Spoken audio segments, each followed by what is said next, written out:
بسم اللہ الرحمن الرحیم.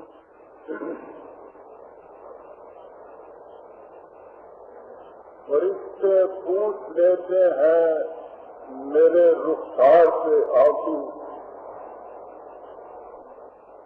الہی آج کس کی یاد میں شبنم پھٹا ہوں میں.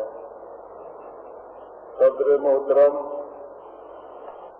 برادران گرامی قدر، میری عزیز بیٹیوں اور بہنوں، سلام و رحمت. ہم آج جس عظیم واقعہ کی یاد منانے کے لیے یہاں جمع ہوئے ہیں وہ پاکستان کی تاریخ میں بڑی اہمیت کا حامل ہے. قانونی طور پر پاکستان کا وجود 14 اگست 1947 کو عمل میں آ گیا تھا،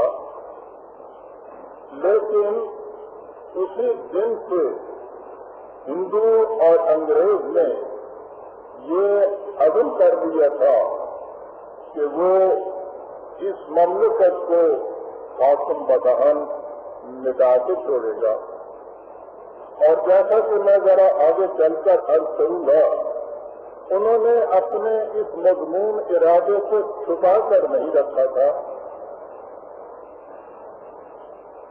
تشکیل پاکستان کے ساتھ ہی انہوں نے اس کا اعلان کر دیا تھا، ساری دنیا کو پکار کر سنا دیا گیا کہ ہم اسے باقی نہیں رہنے دیں گے.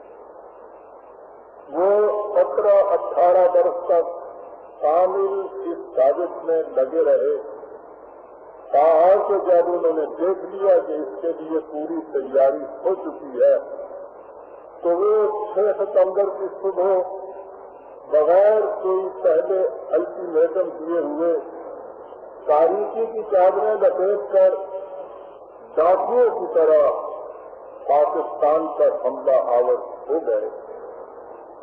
لیکن ہمارے قابل فخر جیوش قاہرہ نے اس عظیم النظیر پامردی سے ان کا مقابلہ کیا اور جس وحید المثال شروع کر دخالت سے انہیں پسپا کیا، اس کے تصور سے ساری دنیا آج تک محو حیرت ہے.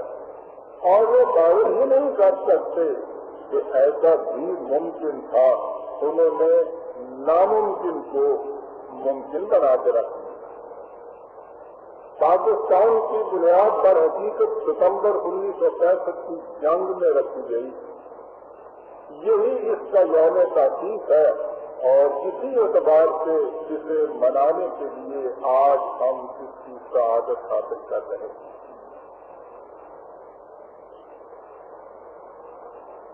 مجھ سے اکثر پوچھا جاتا ہے کہ ہم جو ان جاں-فروشوں کو شہداء کہتے ہیں تو کیا یہ ہم انہیں رسماً ایسا کہہ دیتے ہیں یا یہ فی الحقیقت شہید ہی ہیں؟ بہت سے ذہنوں کو یہ سوال بڑا تعجب انگیز کا نظر آئے گا کہ ان کے دل میں کبھی یہ خیال بھی پیدا نہیں ہوا کہ یہ اگر شہید نہیں تو پھر اور کون شہید ہیں. لیکن اس کا کیا علاج کہ ملک میں اور خاص طور پر ہماری نئی نسل کے دلوں میں یہ خیالات ابھر رہے ہیں. اور جیسا کہ میں ذرا آگے چل کے بتاؤں گا، اس میں ان کا بھی قصور نہیں ہے، ہم ہی اس کے مورد الزام ہیں کہ ان کے دلوں میں یہ خیالات ابھر رہے ہیں کہ انہیں ہم خاص طور سے شہید کیوں کرتے ہیں. اس سوال میں اتنی اہمیت اختیار کر دی کہ میں نے مناسب سمجھا کہ آج کے اس خطاب کا موضوع ہی یہ رکھ دیا جائے تاکہ بات ایک دفعہ ابھر کر واضح ہو کر سامنے آ جائے. اس خطاب سے خصوصی مخاطب میرے قوم کے نوجوان تعلیم یافتہ ہیں جن کے دلوں میں یہ خیالات ابھرتے ہیں، جیسا میں نے ابھی عرض کیا، ان کی کسی غلطی کی وجہ سے نہیں، ہماری غلطی کی وجہ سے۔ جو کہیے کہ میں اس غلطی کے ازالے کے لیے، اس جرم کے اعتراف کے لیے ان نوجوانوں کے سامنے آج آیا ہوں کہ اپنی صفائی پیش کر سکوں کہ ان کے دل میں اس کے بعد یہ خیالات ابھرنے نہ پائیں۔ تمہیداً یہ عرض کر دوں کہ قرآن کریم میں ان کے لیے شہید کا لفظ نہیں آیا، اس میں انہیں مقتولین فی سبیل اللہ کہا گیا ہے، اللہ کی راہ میں جان دینے والے۔ لیکن چونکہ ایک مومن اپنے ایمان کے دعوے کی شہادت کا ہم پہنچاتا ہے اپنی جان دے کر، اس لیے انہیں شہید کہا جاتا ہے۔ شہید کے معنی گواہ کے ہیں، اور یہ تو آپ کو پتہ ہی ہے کہ شہادت کے معنی گواہی کے ہوتے ہیں۔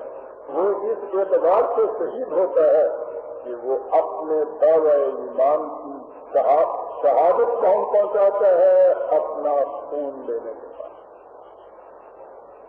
جیسا کہ میں نے ابھی عرض کیا ہے،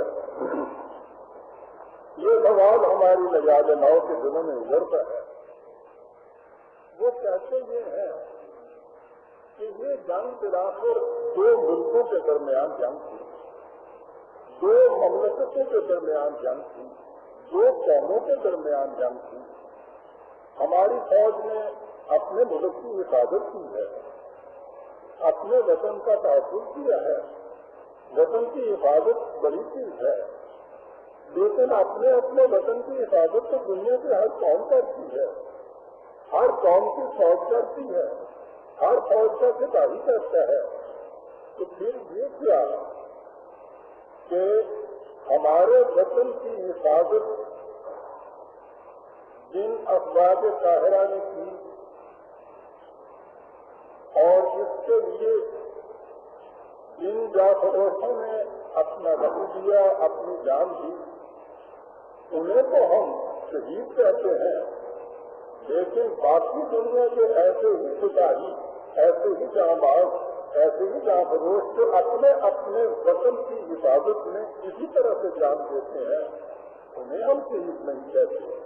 یہ تمیز کیوں، یہ تفریق کیوں، یہ خصوصیت کیوں؟ ہم کیوں اس شہادت کو انہیں تک محدود رکھتے ہیں؟ اگر وطن کی حفاظت میں جان دینا شہادت ہے تو دنیا کا ہر سپاہی جو اپنے وطن کی حفاظت میں جان دیتا ہے وہ شہید کہلانے کا مستحق ہے، اور اگر وہ شہید کہلانے کا مستحق نہیں ہے تو ان کی خصوصیت کیا ہے کہ انہیں ہم ضرور شہید کہیں۔ آپ نے دیکھا میں اعتراض کی بنیاد کیا ہے، اور جیسا کہ میں نے ابھی عرض کیا ہے، وہ اس سے جسٹیفائی ہیں، وہ حق میں جانب ہے ایسا کچھ کہنے میں، اس لیے کہ ہم نے انہیں سمجھایا ہی نہیں کہ ان دونوں میں فرق کیا ہے۔ نہ صرف یہ کہ ہم نے انہیں سمجھایا ہی نہیں، آپ نے جنگ ستمبر کے 17 دنوں میں اور اس کے بعد آج تک ان سرفروشوں کے متعلق جو کچھ سنا وہ یہی تھا کہ انہوں نے اپنے وطن کے لیے جان دی۔ یہ وطن کے جانباز، یہ وطن کے شہید تھے، یہ وطن کے محافظ تھے۔ ان 17 دنوں میں جو ترانے آپ کے لیے دور سے گوشت بنے، وہ ریڈیو سے سنائی دیے ہوں، عام جلسوں میں آپ کے کان تک پہنچے ہوں، اخبارات میں چھپے ہوں، کتابوں میں شائع ہوئے ہوں، ان میں ان کے متعلق کیا کہا گیا تھا؟ ایسا ہی کچھ کہا گیا تھا کہ اے جانے وطن، سپاہی کے متعلق، اے جانے وطن، سلطان وطن، دم سے تیرے قائم جانے وطن، یہی کہا گیا تھا۔ اور اگر اس کی مزید شہادت مقصود ہو تو کل ہی ابھی آپ کا یہ یوم دفاع پاکستان منایا جا رہا ہے۔ آپ دنیا میں یہ ترانے جب دہرائے جائیں گے یا نئے ترانوں کا فتیسوں کا اضافہ ہوگا تو ان میں کیا کچھ لگے گا؟ یہی کچھ کہ وطن کو تم ہو پاس ماں، تمہاری ہمتیں جوان، تم حریت جمہوریت کے بعد کی رنگین بہار ہو، تم قوم کا غرور وطن کا بدار ہو۔ سپاہی سے کہا جاتا تھا تم اپنے وطن کی حفاظت کو جاؤ، وطن کو بچاؤ۔ سپاہی کی طرف سے بھی جواب یہ دیا جاتا تھا کہ اے وطن، ہم ہیں تیری سما کے پروانوں میں۔ وہ لوگ لڑاتے ہوئے پوری جرت سے کہتے تھے سینہ تان کر کے ہم ہیں وطن کے نوجوان، ہم ہیں وطن کے پاس ماں، ہم ہیں وطن کی آبرو، ہم ہیں وطن کی عزت و جان۔ یہی کچھ سن رہے تھے نا آپ۔ ان کے پیچھے جو قوم ان کے لیے دعائیں مانگتی تھی وہ یہی تھی کہ اے میرے وطن کے پاس ماں زندہ باد۔ کہا یہی جاتا تھا کہ فوج کے دم سے ہے حفاظت وطن۔ وہ محاذ جنگ سے جاتا تھا تو کہا جاتا تھا کہ محاذ جنگ پر بھی جائے گی، بڑھ جائے گی وطن کی آبرو۔ اور یہ لمحہ تو اس 6 سال کے عرصے میں وہ کون سا کام ہے کہ جس میں گونجتا نہیں رہا کہ اے وطن کے فضیلے جوانوں، میرے نغمے تمہارے لیے ہے۔ اور پھر اس کے بعد پورا کورس ان کے پیچھے بھی اٹھتا تھا، وطن ہے ہمارا، وطن کے ہیں ہم، یہی دھن ہے جب تک ہے ہم، ہے دم میں دم، اے وطن میرے وطن، ہمارے وطن، پیارے وطن، کس قدر شاداب ہے تیرے چمن۔ اور اس کے بعد باباؤں کے شوہر ساری دنیا کو سنا کے کہا جاتا تھا اے مادر وطن اونچا ہو تیرا نام۔ یہی کچھ سنا تھا نا آپ نے، یہی کچھ سنا ہے نا ہمارے پیاروں نے۔ اور یہ جہاں سے ادھر سنتے تھے اور ادھر جب یہ جلندھر کے اوپر سوئی گھماتے تھے ریڈیو کی تو وہاں سے بین ہی یہی الفاظ ادھر سے آتے تھے۔ آکاش وانی اپنے یہاں کے ان سپاہیوں کو بھی وطن کا شہید کہتی ہے۔ آپ کو شاید یاد ہو کہ یہاں جب ہم نے عظیم بھٹی شہید کو سب سے بڑا اعزاز دیا اور اسے شہید وطن کہا تو آکاش وانی نے اپنے ہاں حقیقی یا فرضی یا کسی قسم کا ہیرو عبدالحمید نائک کا نام پکارا، اسے سب سے بڑا اعزاز دیا اور اسے شہید وطن کہا۔ جو کچھ ہم کہتے تھے وہی کچھ وہ کہہ رہے تھے، ساری دنیا یہی کہہ رہی تھی۔ تو عزیزان مان، ہمارے یہ نوجوان کو حق بجانا ہے کہ پوچھنے میں کہ وہ اپنے وطن کی حفاظت کے لیے جان دینے والے جو ہیں انہیں آپ یہ نہیں کہتے۔ اس وطن اور اس مملکت کی حفاظت کے لیے جان دینے والوں کو ایسا کیوں کہا جاتا ہے؟ ان کا حق ہے کہ یہ سوال پوچھیں۔ اور جیسا کہ میں نے عرض کیا، خود ان کے دلوں میں اس خیال کے ابھارنے والے ہم ہیں کہ جنہوں نے اس 6 سال کے عرصے میں سوائے کے کہ انہیں وطن کے شہید اور وطن کے جانباز اور وطن کے محافظ پکارا ہے، اس سے الگ اس سے زیادہ کچھ کہہ کے پکارا ہی نہیں۔ یہ نوجوان پھر کیا سمجھے کہ اس سے الگ ان کی پوزیشن کیا ہے؟ یہ وجہ ہے جو میں نے آج سے اپنے خطاب کا یہ موضوع رکھا ہے اور بڑی اہم چیز ہے، اس میں شبہ نہیں کہ اگر پاکستان بھی دنیا کی دوسری مملکتوں کی طرح ایک عام مملکت ہوتی تو اس کی حفاظت کے لیے لڑنے والے اور جان دینے والے دیگر مملکتوں کے اسی طرح سے جان دینے والے اور مرنے والوں کے بالکل ہم پایا ہوتے، ان میں اور ان میں کوئی فرق نہ ہوتا۔ انہیں آپ زیادہ سے زیادہ محب وطن کہہ سکتے ہیں، جیسے انہیں محب وطن کہہ سکتے ہیں، اس سے زیادہ اور کچھ نہیں۔ لیکن پاکستان کی مملکت دنیا کی دوسری مملکتوں جیسی نہیں ہے، یہ ایک منفرد مملکت ہے، یہ یونیک ہے، اس کی انفرادیت ہے، اس کا ایک امتیازی مقام ہے، اس کی بنیاد دوسروں سے مختلف ہے۔ ہماری بدقسمتی اور ہمارے نوجوانوں کی غربہ نصیبی کہ ہمارے غلط نظام تعلیم نے اس 23 سال کے عرصے میں ہمارے نوجوان طالب علموں کو یہ بھی نہیں بتایا کہ وہ امتیازی خصوصیت کیا ہے اس مملکت کی جس کے لیے ہم نے اس کے لیے اتنی تاریخ کی مطالبہ کیا جانے دیں اور اس کے بعد اس جدوجہد سے اس کو حاصل کیا. کیا یہ محض ایک چھوٹا سا مملکت کا ٹکڑا تھا؟ کیا یہ اتنی سی چیز تھی کہ ہندوستان سے ہم نے خطہ زمین الگ کیا کہ جس طرح کی وہاں حکومت ہے اسی طرح کی جمہوری انداز کی یہاں حکومت بنا رہے ہیں؟ کیا یہی مقصد تھا پاکستان کا؟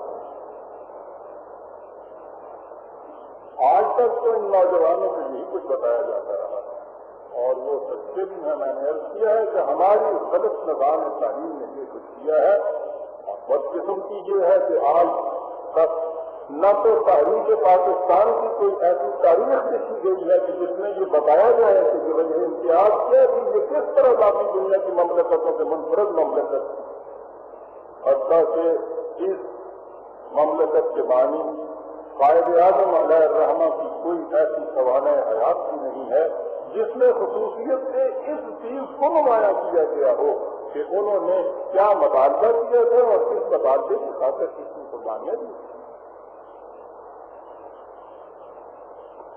اس فرق کو سمجھنے کے لیے عزیزان من آپ کو مذہب اور دین میں فرق سمجھنا ہوگا اور یہ بڑی بنیادی چیز ہے.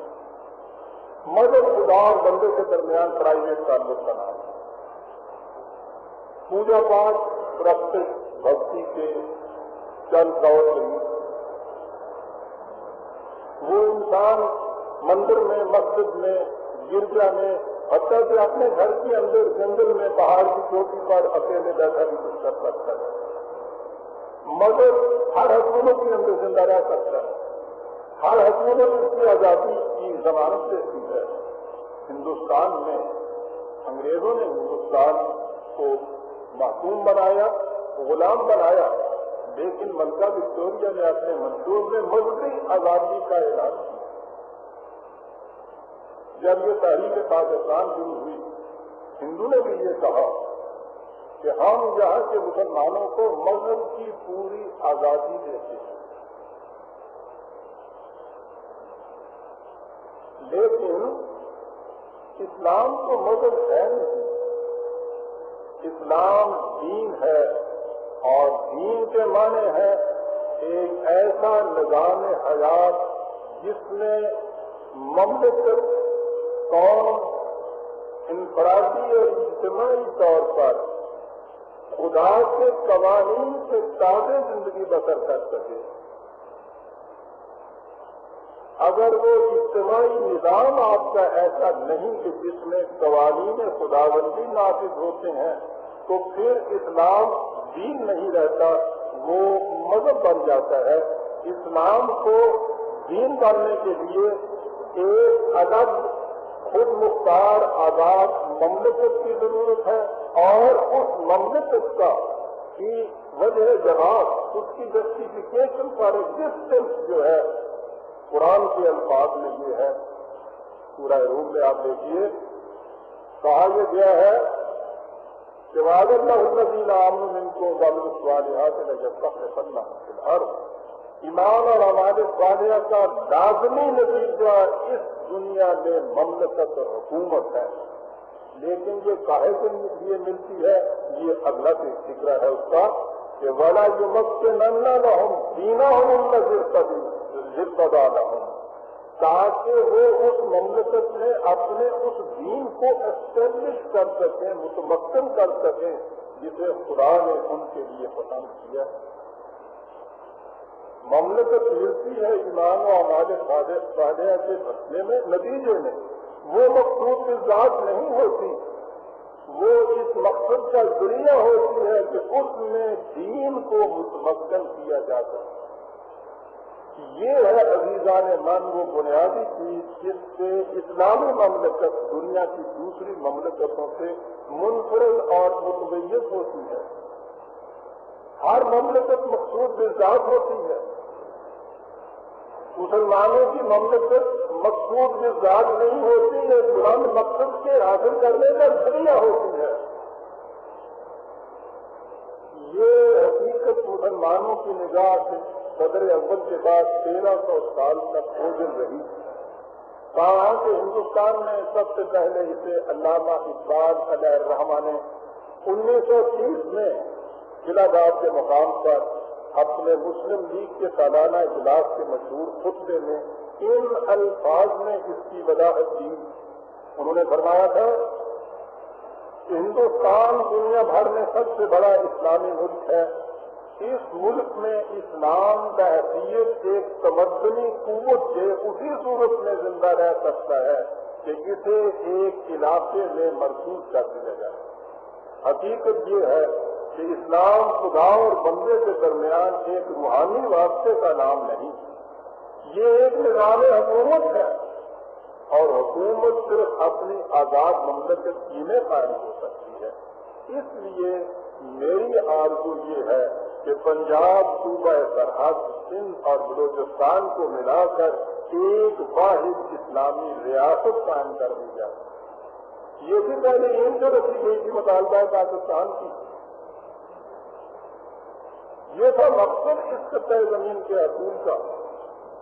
انہوں نے اس کو ذرا اور فلسفیانہ انداز میں اپنے خطبات تشکیل جدید reconstruction of religious thought in Islam, اس میں ان الفاظ میں انہوں نے بیان کیا کہ اسلامی نقطۂ نگاہ سے مملکت یا اسٹیٹ اس کوشش کا نام ہے جس کی روح سے اسلام کے مثالی تصورات کو زمان اور مکان کی قوتوں میں منتقل کیا جاتا ہے. اس مقصد کے لیے ایک مملکت حاصل کی جاتی ہے.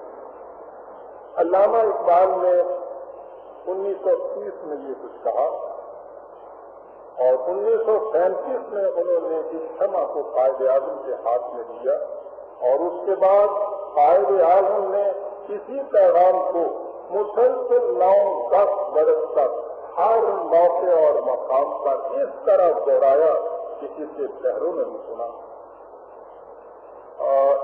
زیادہ اقتباسات ان کی تقاریر و بیانات کے پیش کرنے کا وقت نہیں ہے، چند ایک پر اکتفا کروں گا.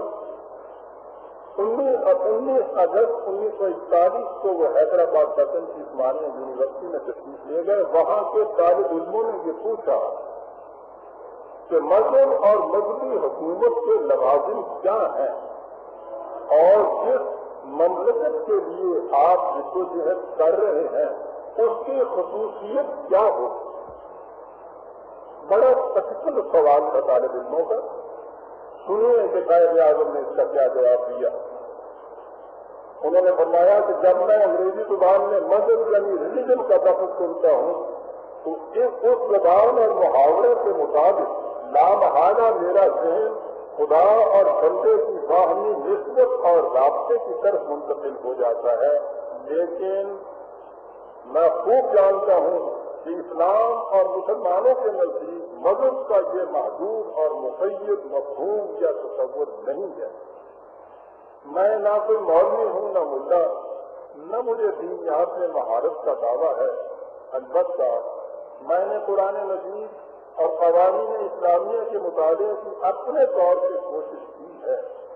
اس عظیم الشان کتاب کی تعلیمات میں انسانی زندگی کے ہر بات کے متعلق ہدایات موجود ہیں. زندگی کا روحانی پہلو ہو یا معاشرتی، سیاسی ہو یا معاشی، غربے کے کوئی شعبہ ایسا نہیں جو قرآنی تعلیمات کے احاطے سے باہر ہو. اور اس کے بعد انہوں نے کہا، اور عزیزان اعلان یہ وہ الفاظ ہیں میں سمجھتا ہوں کہ پاکستان کے ہر ایوان کے صلاحیت بندہ کیا جانا چاہیے. سونے کے حروف سے، چاند آسمان کے سورج کی کرنوں سے اسے لکھا جانا چاہیے کہ یہی ہمارے مطالبہ پاکستان کی بنیاد تھی، یہی مملکت پاکستان کی وجہ جواز تھی، یہی نظریہ پاکستان ہے، یہی اسلامی آئیڈیالوجی ہے. غور سے سنیے کہ انہوں نے کیا فرمایا تھا. کہا اسلامی حکومت کے تصور کا یہ امتیاز ہمیشہ پیش نظر رہنا چاہیے کہ جس میں اطاعت اور وفا دیکھی کا مرض خدا کی ذات ہے، جس کی تعمیل کا عملی ذریعہ قرآن مجید کے احکام اور اصول ہیں. اسلام نے اصلاً نہ کسی بادشاہ کی عقائد ہے، نہ پارلیمان کی، نہ کسی اور شخص یا ادارہ کی. قرآن کریم کے احکام ہی سیاست و معاشرت میں ہماری آزادی اور پابندی کے حدود متعین کرتے ہیں. اسلامی مملکت دوسرے الفاظ میں پرانے اصول اور احکام کو نافذ کرنے کی ایجنسی ہوتی ہے اور یہ حکمرانی ہوتی ہے خدا کی، لیکن زمین پر خدا کی حکمرانی کے لیے ایک علاقے کی ضرورت ہے اور اس علاقے کے لیے میں جدوجہد کر رہا ہوں.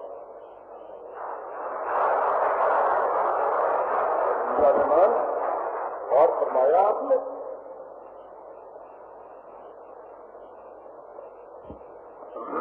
یہ آج کی بات ہے، 1941 کی بات ہے.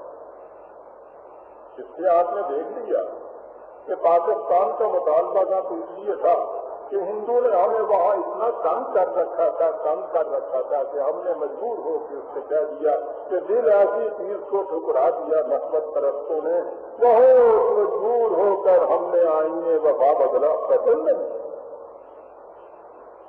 نہ یہ مطالبہ ہمارا جو تھا سیاسی تھا، نہ کوئی معاشی تھا، نہ معاشرتی تھا. یہ اتنے شروع نہیں کہ اپنی مملکت میں یہ ساری چیزیں حاصل ہوتی ہیں، لیکن اس کی بنیاد یہ نہیں تھی.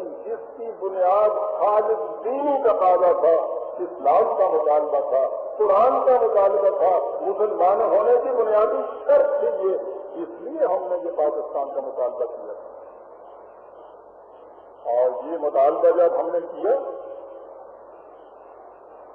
تو اس کی مخالفت ہندو کی طرف سے بھی ہوئی اور انگریز کی طرف سے. عام طور پر سمجھا یہ جاتا ہے کہ ہندو اس لیے مخالفت کر رہا تھا کہ وہ نہیں چاہتا تھا کہ اتنے بڑے ملک کا ایک ٹکڑا جو ہے یہ سب سے الگ ہو جائے.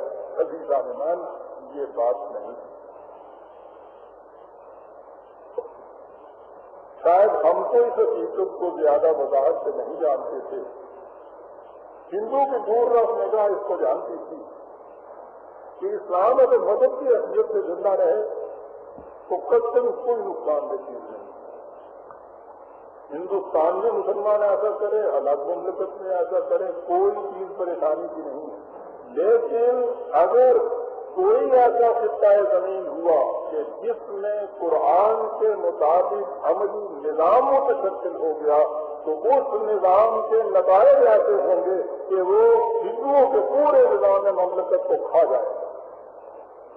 وہ نظام مملکت عزیزہ ہے، وہ معاشرہ جس کی بنیاد پیدائش کے اعتبار سے انسانوں کی ایسی تقسیم میں ہو کہ وہ تقسیم کی حدود عمر بھر ٹوٹ ہی نہ سکے، برہمن ہو وہ شودر ہو. وہ نظام قرآن کے نظام کے مقابل میں ایک سیکنڈ کے لیے بھی ٹھہر سکتا ہے جو کہتا ہے کہ وَلَقَدْ كَرَّمْنَا بَنِي آدَمَ. ہر انسان بچہ پیدائش کے اعتبار سے جب سماج تقسیم واقع ہوا ہے. وہ نظام کہ جس میں لکشمی کو یہی سمجھا جا رہا ہو، دولت کی پوجا کی جا رہی ہو، اسے معبود سمجھا جا رہا ہو، وہ نظام اس نظام کے مقابل میں کبھی ٹھہر نہیں سکتا ہے کہ جس نے دولت کے متعلق یہ کہا کہ اگر کسی نے ضرورت سے زیادہ دولت قرض جمع کر دی تو سمجھو کہ جہنم کا ایندھن ہے کہ جس نے اکٹھا کر رکھا. جس نظام میں عزیزان من سب سے بڑے سرمایہ دار کو مہاجن کہا جاتا ہو. آپ کو پتا نا، مہا کے معنی بڑا اور جن کے معنی برکت. مہاجن سب سے بڑا، اس کے اندر شخصیت اور سب سے بڑا انسان وہ ہے جو سب سے بڑا سرمایہ دار ہو. وہ نظام اس نظام کے مقابلے میں ٹھہر سکتا ہے جو کہتا ہے کہ اِنَّ أَكْرَمَكُمْ عِندَ اللَّهِ أَتْقَاكُمْ. نہیں، سب سے بڑا انسان وہ ہے جو اخلاق اور کریکٹر کے اعتبار سے بلند ہے. ہندو یہ جانتا تھا کہ اگر مسلمانوں نے میرے آغوش میں ہمارے ہمدوش ایک ایسا نظام قائم کر دیا جس کی بنیادیں قرآن کے ان اصولوں کے اوپر ہوگی، تو جیسا قرآن نے کہا تھا نا کہ جب اسلامی نظام عرب کے اس محدود خطے میں مستقل ہوا ہے تو آپ قرآن نے کہا تھا کہ جب خدون فی دین اللہ افواجا، تم دیکھو گے کہ یہ تمہارے ہمسایہ ممالک کے لوگ فوج پر فوج اس نظام کے اندر آ جائیں گے. اس میں اتنی کشش اور جادلیت ہوگی کوئی نظام اس کا مقابلہ نہیں کر سکے گا. اس نے کہا تھا کہ جنہیں راؤ والی چیزیں کھلنے ہی تم اس نظام کو قائم کر کے دیکھو، دنیا کا ہر نظام اس کے تابع آ جائے گا، دنیا کی ہر قوم اس نظام کو قبول کرے گی۔ ہندو اس خطرے سے آگاہ کا جانے والا، اور یہ وجہ تھی کہ مارچ 1940 میں ہمارا ریزولوشن پاس ہوا ہے، پاکستان قرارداد پاکستان جسے کہا جاتا ہے۔ عزیزان والی اس چیز کر دوں، اس میں کے لیے معافی چاہتا ہوں کہ یہ باتیں جو میں آپ کی خدمت میں عرض کر رہا ہوں سنی سنائی ہوئی نہیں ہے۔ مجھے یہ عادت حاصل ہے کہ میں اس تاریخ کے پورے دوران میں قائد اعظم کے زیر لبائے حکم کی حیثیت سے میں کام کرتا رہا، اور طلوع اسلام کے اس زمانے کے قائل آج بھی زندہ شہادت ہے اس چیز کی کہ اس نے اس تاریخ کو اپنے اوراق میں سمیٹ کر رکھا ہوا ہے۔ یہ تمام چیزیں میری آنکھوں کی دیکھی، کانوں کی سنی، ہاتھوں کی دیکھی ہوئی۔